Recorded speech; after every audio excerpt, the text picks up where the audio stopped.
On va écouter, comme j'ai dit tout à l'heure, restez jusqu'au bout les mecs. Il y aura des paroles qui vont être prononcées sur le Moyen-Orient, sur comment désescalader ce conflit, la politique de Barnier. La semaine prochaine, on a le budget qui va être voté. Ça va être un peu un bordel la semaine prochaine. Ouais. Salut Amine, bonsoir tout le monde. Léoman et Charbonne sur YouTube. Ouais. Léoman et Charbonne aussi sur YouTube. Exactement. Exactement. Il est 8h32 sur BFM TV et RMC. Mathilde Panot, BFM bonjour. TG. Merci d'être avec nous en studio ce matin. Présidente du groupe La France Insoumise à l'Assemblée nationale. Premier groupe de gauche, 72 députés. Premier dans cette coalition donc du nouveau Front Populaire. Mathilde Panot, je vais vous interroger au lendemain de ce grand oral de Michel Barnier chez nos confrères de France 2.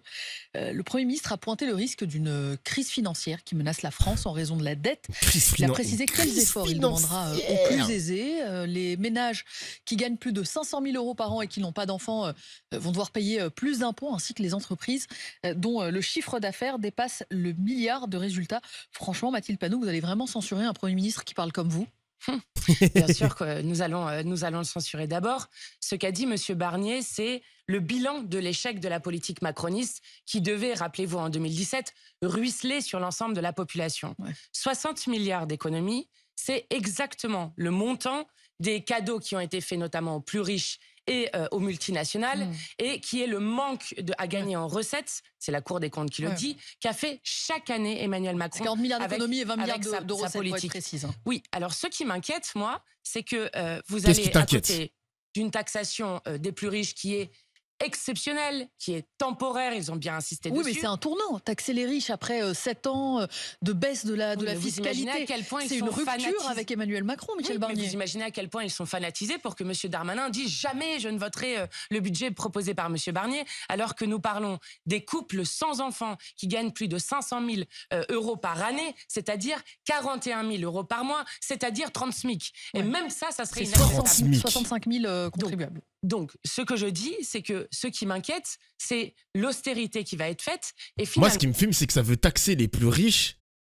Ils veulent contribuer, c'est temporaire et tout, mais là, les riches, ils ont déjà bien investi leur argent, ils ont déjà bien placé leur argent, et peut-être qu'ils ont même tous les cadeaux fiscaux que Macron a offerts à ses multimillionnaires, même des milliardaires. Les gens, ils ont déjà investi ailleurs, les gars. Là, pour aller les taxer de manière exceptionnelle, c'est de la poudre aux yeux. C'est vraiment de la poudre. Merci Yaya pour le sub, les 5 mois de sub. Merci mon gars. Est-ce que tu as vu l'histoire avec Sensei Demo et la nouvelle ministre de l'Éducation? Non. Tu peux m'en dire plus?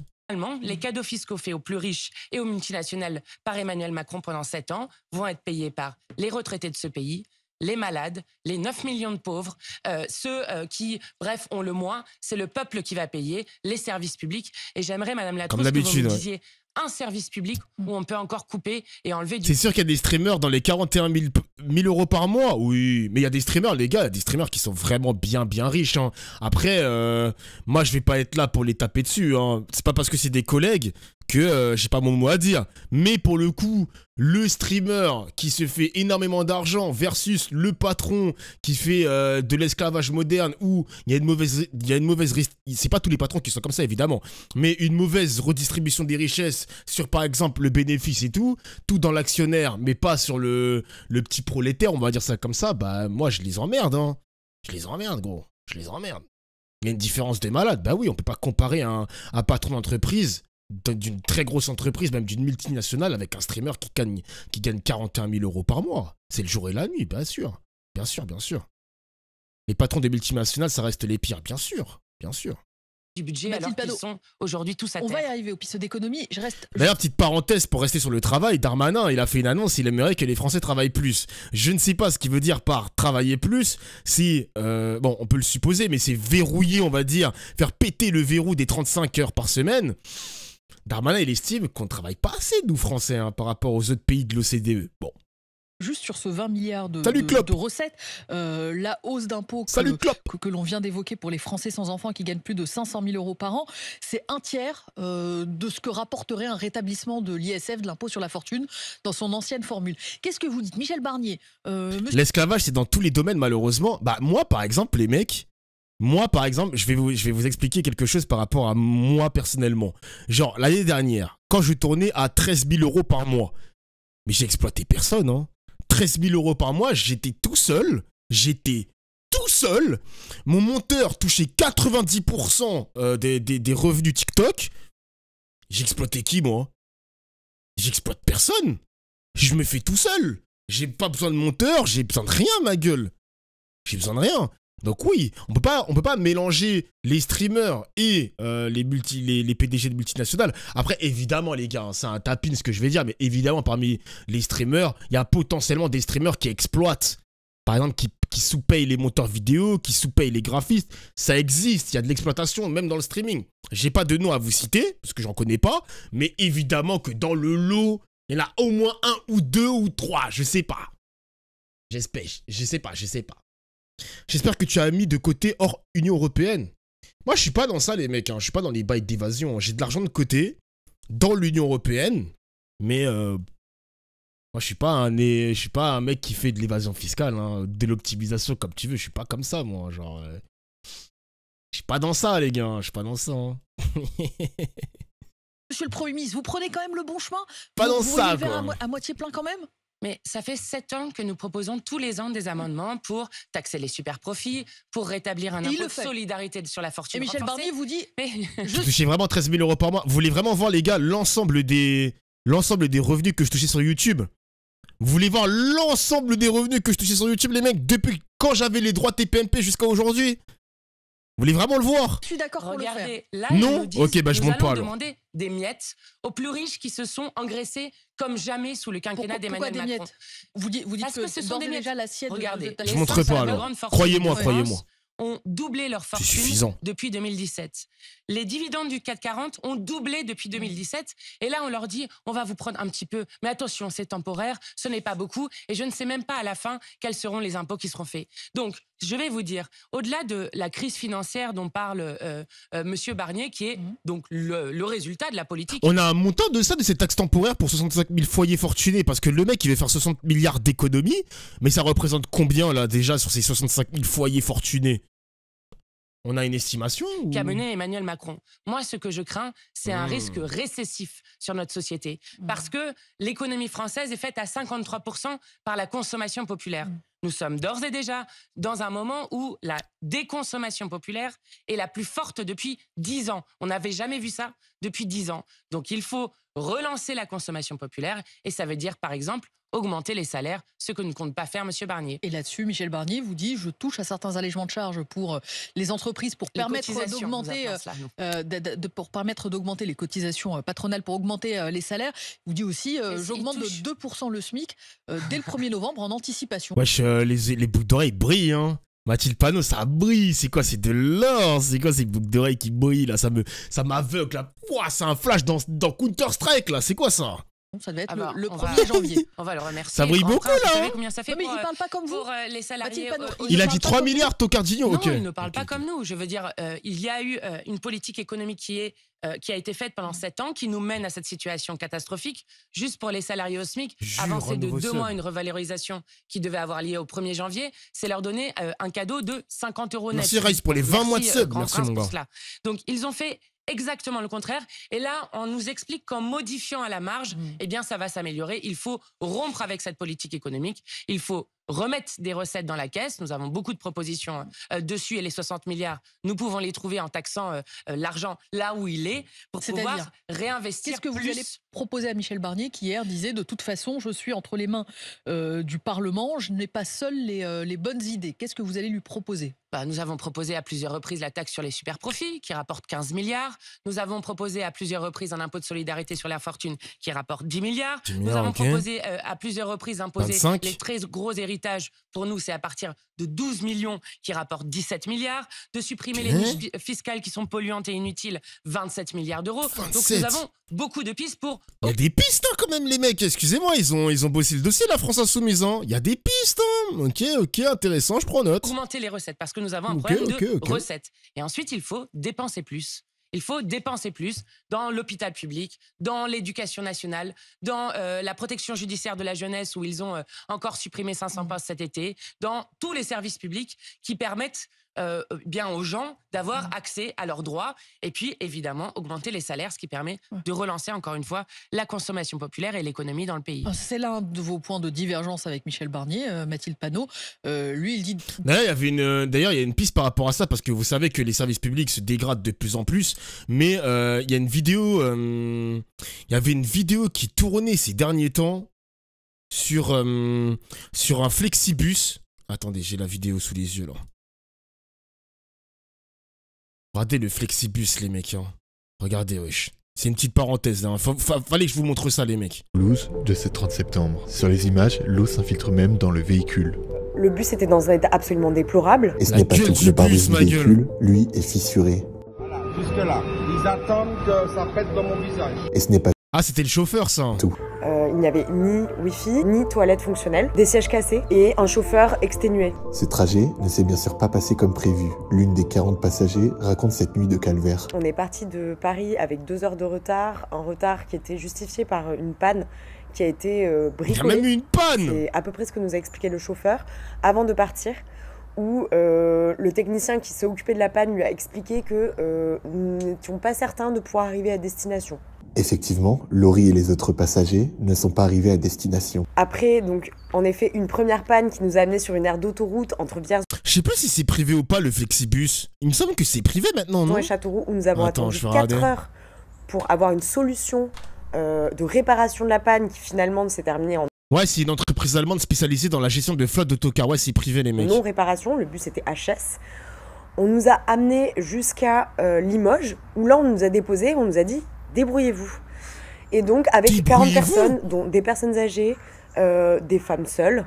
Donc, nous nous retrouvons dans la rue à n'avoir d'autre solution que de dormir dehors avec 40 personnes complètement Genre 40 personnes qui doivent se démerder, gros. Ils se démerdent, genre démerdez-vous. abasourdies et sous le choc du mépris que nous témoigne l'entreprise, en fait.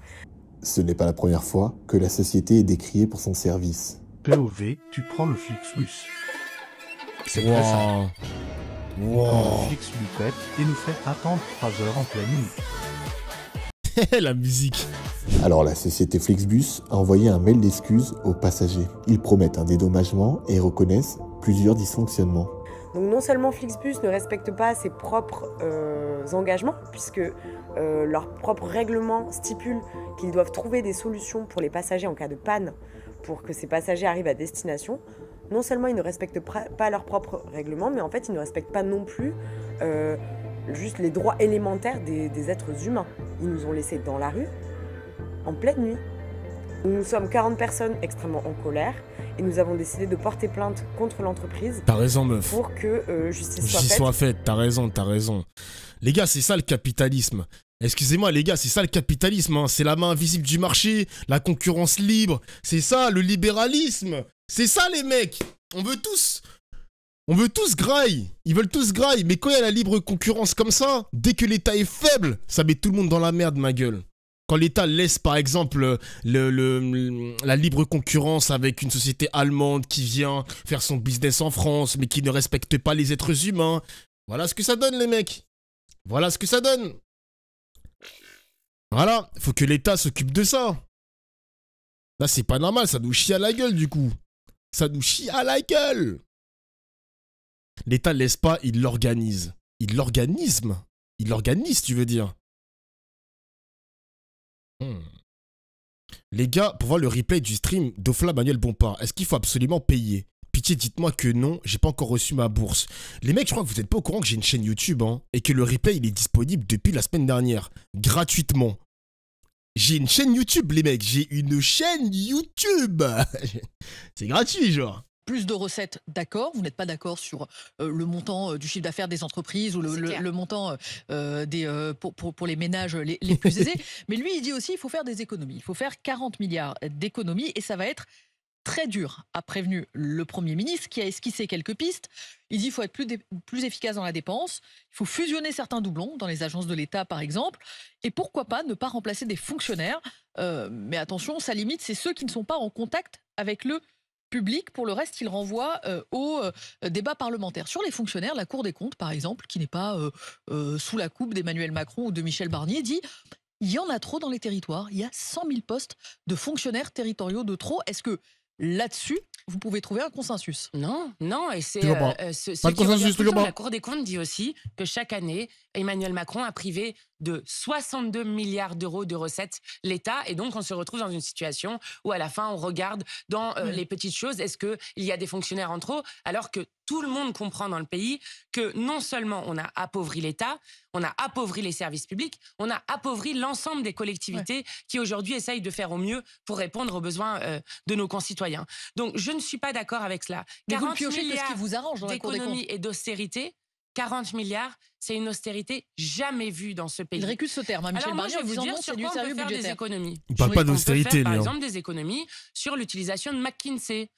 On peut Oh. faire des économies sur le Il l'a crédit mis sur la d'impôt table. recherche, où on donne 1 milliard d'euros en 10 ans à Sanofi, qui va ensuite licencier des chercheurs qui travaillent sur la question des cancers, qui vont ensuite vendre des actifs comme le Doliprane. Eh bien, sur tout cela, on peut faire des économies. Mais sur le reste, il faut rompre avec cette politique économique. C'est ce sur quoi le nouveau Front populaire a gagné les élections le 7 juillet. Michel C'est Barnier dit que certains services de l'État vont aussi quitter Paris. Il dit voilà, le foncier à Paris coûte trop cher. Est-ce qu'il faut aller plus loin, Mais non, envisager mais ça s'appelle de vendre sortir la des France à la ministères ou de découpe. l'Assemblée? Pourquoi c'est vendre la France? Parce que vous ne croyez pas qu'ils vont vendre les bâtiments?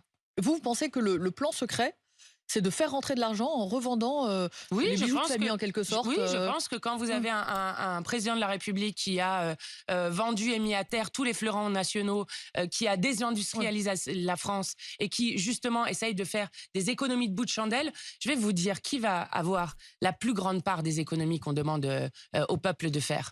Ce sont les retraités, dont je rappelle 2 millions vivent en dessous du seuil de pauvreté. Ce sont les malades à qui on va demander maintenant d'avoir un reste à charge de 4 euros pour Jure, un les nouveau consultations seul. qu'ils Ça, c'est ce que vont vous faire. craignez. Ce ne sont Ce pas sont- les pistes qui sont pour l'instant Si, mises sur la les table par Michel retraités, c'est Barnier. pas une piste qui est sur la table. Si, ce sont Effectivement, des le montant pistes. des retraites, C'est la votre enfant. réindexation des pensions de retraite est décalée de 6 mois. Oui, ça c'est 150 euros par retraité. Ouais. C'est votre enfant. Mais sur la qui table, paye. 150 vous dites que le euros. reste à charge va Ah exploser. ouais. Ça, vous- c'est vous- une vous- proposition vous- qui a été faite. Oui. Donc que ce soit les malades qui payent. Sur, par Mais exemple, par qui? par le gouvernement. Mais c'est pas par une Michel piste. Barnier. Il l'a pas mis sur Alors, la table pour il l'a l'instant. pas dit hier, mais Ouais. c'est une piste qui circule et donc qui est une piste qui D'accord. peut être sérieuse. De même que, par exemple, ça va être votre enfant, et ça, M. Barnier l'a annoncé, qui va aller à l'école et qui aura un professeur retraité en face de lui. Ouais, il a C'est envisagé le inadmissible. retour des professeurs et des médecins aussi Nous sommes la retraités. 7e puissance économique. Ma mère, elle part à la retraite l'année prochaine. Je pense que son poste ne sera même pas remplacé, hein. Merci à Tao pour le sub, merci mon gars. Mais je crois qu'elle sera même pas remplacée. Il y a plein de postes comme ça qui sont non remplacés quand il y a un départ à la retraite, quand t'es fonctionnaire de l'État, quoi. Elle travaille dans l'école de médecine de Paris. Tu veux la doc, c'est ça? Tu veux la capturer, c'est ça? Tu veux la kidnapper? Fais gaffe, hein! Fais gaffe, hein!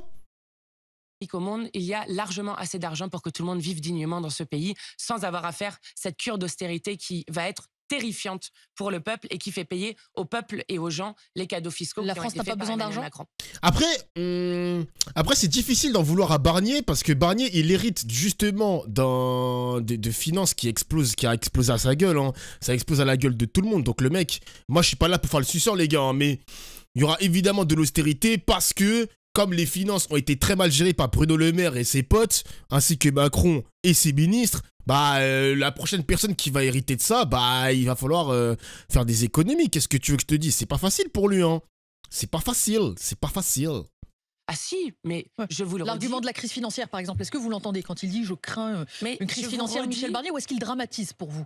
Mais il ne dramatise pas, il explique le bilan catastrophique d'Emmanuel Macron dont Voilà. nous disons depuis 7 ans Voilà. que la politique Voilà. économique Venez qu'il au mène moins du bilan. va nous mène dans le mur. Ça nous mène dans le mur. Et que font-ils? Eh bien, ils continuent. Est-ce qu'il y aura de l'austérité si LFI arrive au pouvoir, Dofla? Les mecs, vous savez que je suis toujours aussi LFI compatible, mais moi je l'ai toujours dit sur mon stream, moi j'ai peur que si LFI un jour soit au pouvoir, ça nous fait une François Hollande. Genre par exemple, la pression des milliardaires exercée sur Jean-Luc Mélenchon sera tellement forte que Mélenchon va céder. Taxer des riches, c'est compliqué les mecs, hein. Macron il est sur son 2e mandat, il avait plein d'années pour taxer les riches, pour essayer d'équilibrer la balance, de redistribuer les richesses, d'avoir des meilleurs services publics grâce à l'argent des riches qui se sont fait, il y en a ils se sont fait des profits, on appelle ça les super profits, ils ont fait des profits de malades gros, ils ont fait des profits de malades ma gueule. Donc excusez-moi, moi je ne sais pas si LFI aura les épaules assez solides pour, justement, on parle d'austérité et tout, mais vas-y, Michel Barnier, il récuse le terme, il préfère parler d'économie. Je pense que Mélenchon, on va pas parler d'austérité, mais d'économie aussi. Mais les gars, il y a de l'argent à chercher. Il y a de l'argent à chercher, mec. Donc est-ce que tu penses que c'est une pression plus qu'un choix? Bah, à partir du moment où François Hollande a voulu mener une politique de gauche, il a dit, mon ennemi, c'est la finance, pardon. Mais au final, les riches, sous le quinquennat d'Hollande, s'en sont mis plein les poches encore, notamment grâce au CICE. Bah, excusez-moi, les mecs, il a cédé à la pression. Il a cédé à la pression. Il y avait une volonté de la part de Hollande de récupérer l'argent dans la main des riches. Mais il n'a pas réussi, gros. Il a pas réussi, gros. Et peut-être que Mélenchon, ce serait la même chose, on sait pas. On sait pas. Regardez la fortune des milliardaires pendant le quinquennat de Hollande jusqu'à aujourd'hui. Parce que je vous rappelle que Macron, il était quand même ministre de l'économie sous Hollande. Vous regardez la différence, c'est abyssal. Vraiment, c'est une dinguerie comment ils se sont mis plein les couilles. Encore et encore, ce qui va amener à une récession en France.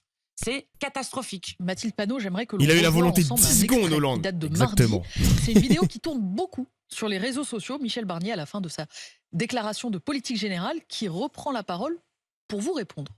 Oh. J'ai du mal à comprendre votre ton et votre agressivité.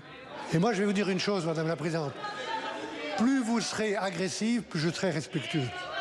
Alors, je rappelle que précédemment, vous aviez pris la parole pour dresser un réquisitoire contre et le gouvernement de Michel Barnier et réclamer la destitution d'Emmanuel Macron. Quand vous revoyez la séquence, vous dites quoi? Michel Barnier 1, Mathilde Panot 0? Mais pas du tout. Écoutez, moi, je ne vois pas ce qui a été irrespectueux dans ce que j'ai dit au Premier ministre.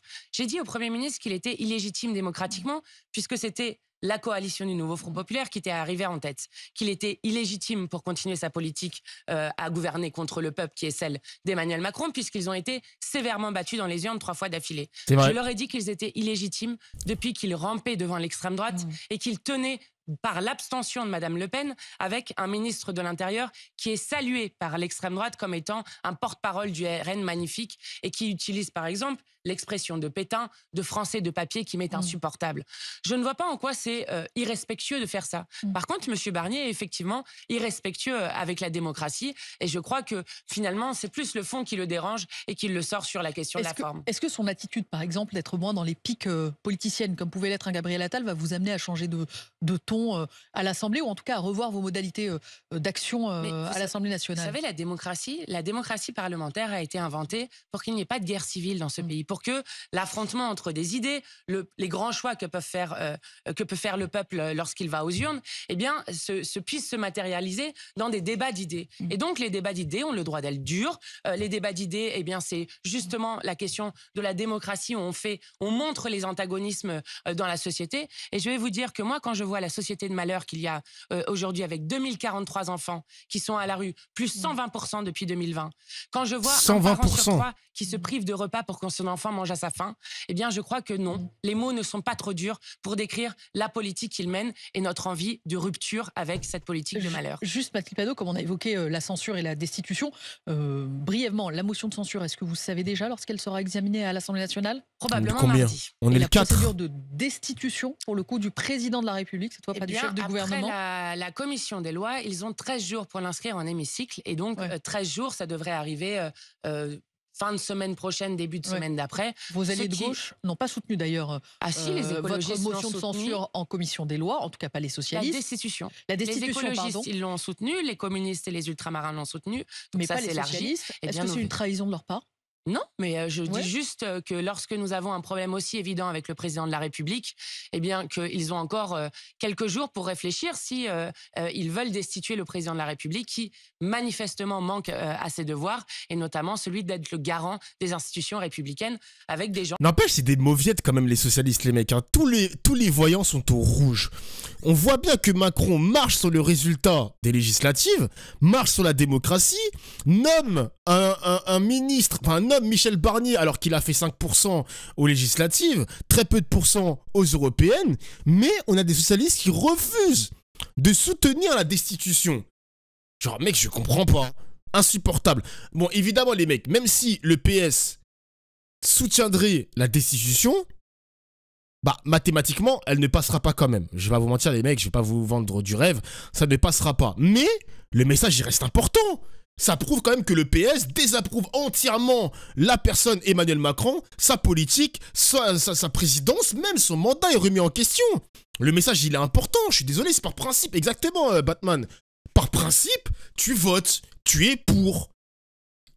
Mais par principe, même si ça passe pas exactement, les mecs, au moins on s'est compris. Au moins on s'est compris. C'est une opposition en carton, exactement, Cled. C'est une opposition en carton. Moi, je comprends pas. Si vous êtes opposé à Macron, mais allez jusqu'au bout. Destituez-le. Acceptez. Même si mathématiquement c'est pas possible, au moins envoyez un signal. C'est important. Même pour tes électeurs qui ont voté PS. C'est un truc de ouf quand même. Gens qui vous disent partout, nous avons voté. Et incroyable. On nous vole le résultat des urnes. C'est un problème démocratique qui est très grave avec le premier président de la République qui a une procédure de destitution engagée contre lui. D'un mot aussi, Mathilde Panot, puisque l'on parle du Parti Socialiste, le maire de Montpellier, Michael Delafosse, est être victime d'une campagne de dénigrement de vos relais, de militants insoumis qui l'accusent d'être islamophobe, de mener une campagne anti-musulman. Il évoque des tracts qui ont pu être distribués devant une mosquée, notamment pour le dénigrer. Est-ce que vous appelez au calme à Montpellier? Je rappelle que depuis quelques jours, ce maire est sous protection policière face aux menaces qu'il subit. Est-ce que vous dites aux militants insoumis de Montpellier, ce n'est pas comme ça que l'on combat... Vous pensez vraiment qu'il est sous protection policière à cause de militants insoumis? Les insoumis n'ont jamais utilisé la violence physique. Les insoumis sont les partisans de la révolution citoyenne par les urnes pour changer. Quant à ce maire, c'est un maire qui nous insulte extrêmement régulièrement. Mais il est islamophobe? Mais j'en n'en sais rien, je ne sais pas moi je ne sais pas, je ne connais pas les détails de ça, mais c'est quelqu'un qui nous insulte extrêmement régulièrement, qui est... C'est qui le maire de Montpellier? Attends. Le maire de Montpellier, il s'appelle Michael Delafosse.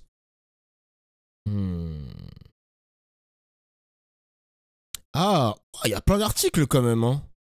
Il y a plein d'articles sur ce monsieur. Ok.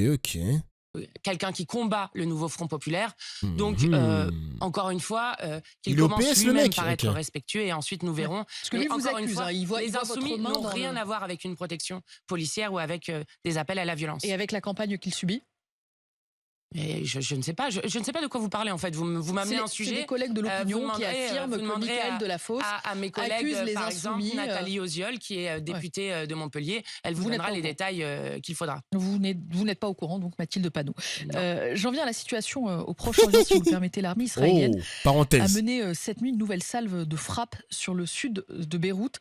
Les appels de la communauté internationale au cessez-le-feu et au dialogue résonnent dans le vide. Israël menace de frapper les installations nucléaires iraniennes après que l'Iran a envoyé lundi 200 missiles sur Israël. Est-ce que la communauté internationale est démunie, dépassée, Mathilde Panot? Je crois qu'on là, on arrive à un point d'escalade. Nous avions craint ce moment-là où le conflit au Proche-Orient allait prendre une escalade et une régionalisation qui est extrêmement inquiétante et où, à la fin, la loi du plus fort est en train de primer sur le droit international. Vous avez vu que Netanyahou a dit que maintenant le secrétaire général de l'ONU était persona non grata sur les territoires israéliens. Je veux dire que ce n'est pas une guerre entre Israël et le Hezbollah. C'est une guerre contre le peuple libanais, tout comme ce n'est pas une guerre entre Israël et le Hamas, mais un génocide qui est fait au peuple palestinien. Et que donc, la clé, c'est d'arrêter Netanyahou. Et pour arrêter Netanyahou, il faut passer des paroles, qui sont souvent vaines, à des actes. Et je le dis pour la France notamment. Quand la France arrêtera-t-elle les livraisons d'armes à Netanyahou?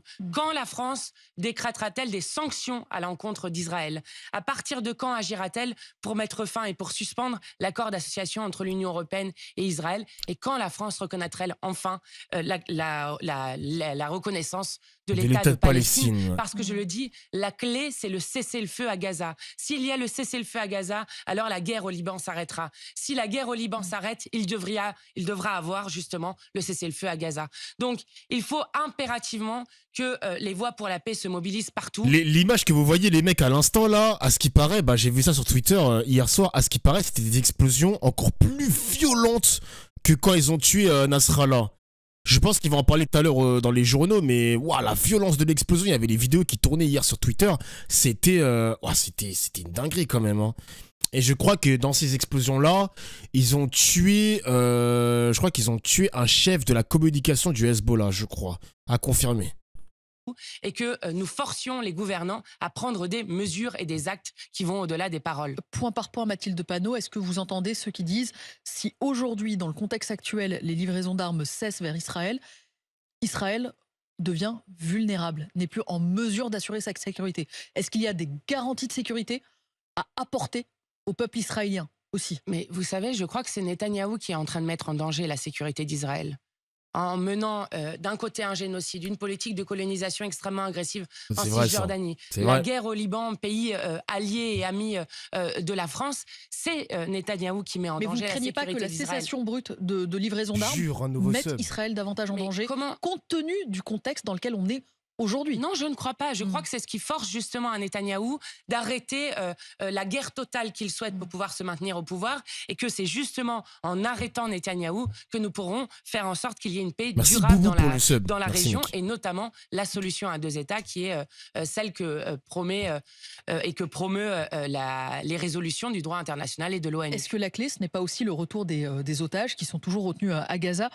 97 des 251 otages enlevés se trouveraient toujours dans l'enclave. Comment on fait pour les faire revenir? Ça passe par le cessez-le-feu. Jure, un nouveau sub. D'ailleurs, vous avez vu qu'il y a beaucoup des manifestations monstres, des grèves qui ont été faites en Israël, qui comprennent que le fait de continuer le génocide depuis maintenant un an à Gaza est quelque chose qui met en danger les otages. Donc la question, c'est celle d'avoir le courage de la paix. Vous savez, moi... Est-ce que vous vous joindrez lundi? C'est l'anniversaire tragique du 7 octobre. Est-ce que la France Insoumise se joindra au rassemblement pour réclamer, par exemple, le retour des otages? Mais nous avons toujours demandé le retour des otages. Par exemple... Mais lundi, vous serez dans les cortèges? Vous serez dans les rassemblements? Non, je ne suis pas sûre, parce que nous voulons qu'il y ait à la fois l'hommage aux personnes qui ont été massacrées dans les actes terroristes du 7 octobre, mais aussi dénoncer le génocide en cours depuis un an, apporter tout notre soutien au peuple libanais. Et juste un peu après le 7 octobre, j'avais fait un discours à l'Assemblée nationale où je redonnais les paroles que le père d'une jeune fille qui avait été prise en otage disait. Il disait: il faut avoir le courage de la paix, parce que aussi à Gaza, il y a des gens qui pleurent des morts. Et donc, à quoi ça sert tout ça? De faire toujours plus de morts, toujours plus de morts. Donc, elle a raison. Qu'il faut respecter le droit international, que Netanyahou doit être arrêté d'urgence et qu'il faut donc des sanctions pour obliger Netanyahou à arrêter cette guerre totale, eh bien, et justement... C'est quand le 7 déjà? Je crois que j'ai déjà posé la question la semaine dernière. C'est lundi. Lundi, le stream, il sera un peu, spécial, les gars. Hein. Je pense que les journaux du monde entier vont revenir sur les événements du 7 octobre, un an, jour pour jour. Ça va être un stream un peu spécial. Qui va vers la paix, ce qui permet aux otages d'être en sécurité, et surtout au peuple palestinien et au peuple libanais d'arrêter d'être massacrés. Mathilde Panot, je ne vous reprends pas sur le terme de génocide et toutes les polémiques qu'il peut y avoir sur l'utilisation ou non du terme. Pour international de justice. Un chiffre révélé par RMC hier: les actes racistes et antisémites à l'école explosent. Plus de 3600 recensés l'an dernier, 4 fois plus d'actes antisémites en un an. On voit que les secousses du 7 octobre fracture aussi la société française. Comment on refait société après une année telle que celle que l'on vient de vivre? On fait société notamment en ne faisant pas croire que parce que vous êtes de telle religion, vous êtes un soutien inconditionnel à Netanyahou. D'ailleurs, les mecs, il y a Israël-France, je crois, ou France-Israël pour la Ligue des Nations, et la préfecture de police de Paris aimerait que le match soit à huis clos. Soit on a un match à huis clos, soit il y aura des ventes, il y aura une billetterie, etc. pour qu'on puisse acheter nos places. Mais la police a peur que dans les places achetées, le match sera perturbé. Vous voyez ce que je veux dire? Le match sera perturbé, genre. Putain, on va affronter Israël, gros. France-Israël. Et imagine, on perd contre Israël, les gars. Imagine, putain. Imagine, gros. Non. Le match, il a été délocalisé 100%. Il a été délocalisé à 100%, genre. La honte. Le match, il est en Hongrie. Ah ouais, c'est officiel. Israël, France.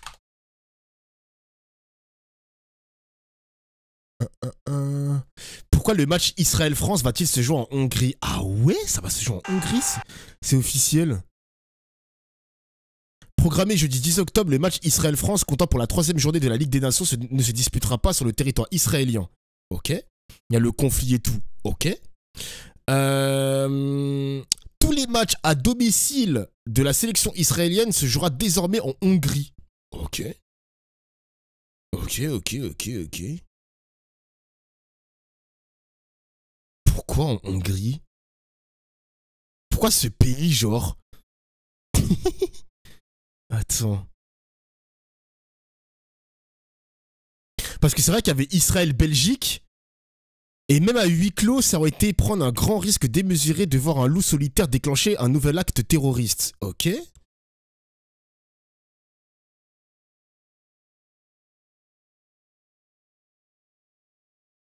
Bon, ok. Bon. Bizarre. Moi, je serai en stream, les mecs. Hein. Je pense pas que pouvoir regarder le match, je pense que je serai en stream, moi. Ok. C'est l'extrême droite d'Orban en Hongrie. Ouais, je vois ça. Mais je pense que ça a été négocié avec la FIFA et tout. Mais c'est vrai que le choix du pays, bon. Ok, hein, ok. Merci Jérémy et Kaioken pour les subs. Merci les mecs. Merci.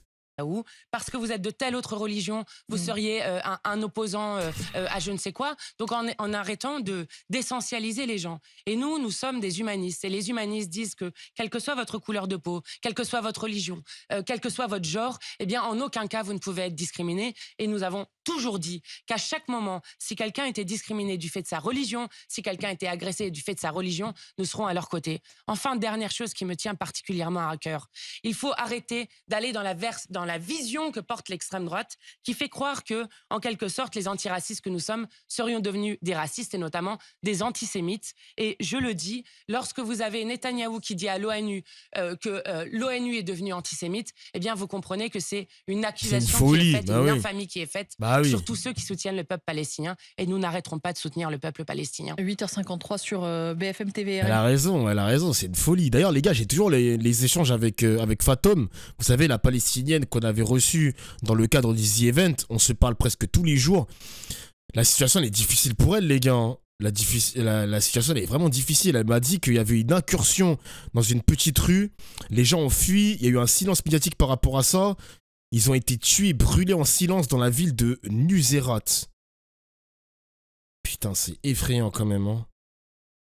En vrai, ça me fait peur. Hein. Imagine un jour, les mecs, du jour au lendemain, on arrête... Enfin, elle m'envoie plus de messages. Elle me répond plus et tout. Mais mec, moi, ça me fait ultra peur.